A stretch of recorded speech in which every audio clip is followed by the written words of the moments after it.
In the quiet, dusty town of Maple Hollow lived a young woman named Helen. She wasn't famous, she wasn't loud, just ordinary in the eyes of the world.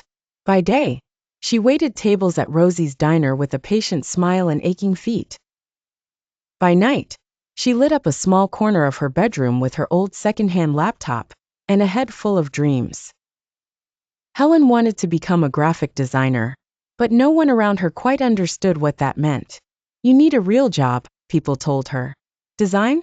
That's for rich kids or people in the city. Even her friends chuckled when she talked about colors and layouts. But Helen didn't argue. She simply worked. Each evening after her shift, Helen would open her laptop. The screen flickered with age, and the keyboard had missing keys, but it was her portal to another world. She couldn't afford college, so she watched free online tutorials. She studied every font, every color wheel, every design principle. Her designs at first were clunky, too many colors, awkward shapes. She would cringe looking back, but instead of deleting them, she kept them in a folder labeled, "Where I Began." Rejection emails filled her inbox. No experience. Not a fit. We've chosen another designer. Each one stung. Helen had a rule. Every rejection must be answered with 1 hour of practice. So she kept sketching, kept refining, kept dreaming.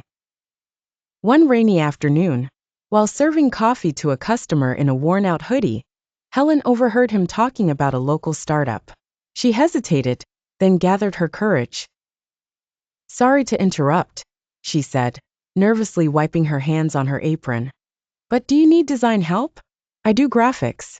The man looked surprised but intrigued. He gave her a chance to send some work. Helen raced home that night and stayed up until 3 a.m. creating her best designs yet. A week later, she got her first reply that didn't begin with "unfortunately." Instead, it said, "We'd like to hire you for a small project." It paid very little. It was barely a beginning. But to Helen, it was everything. From that one project came a referral, and from that another.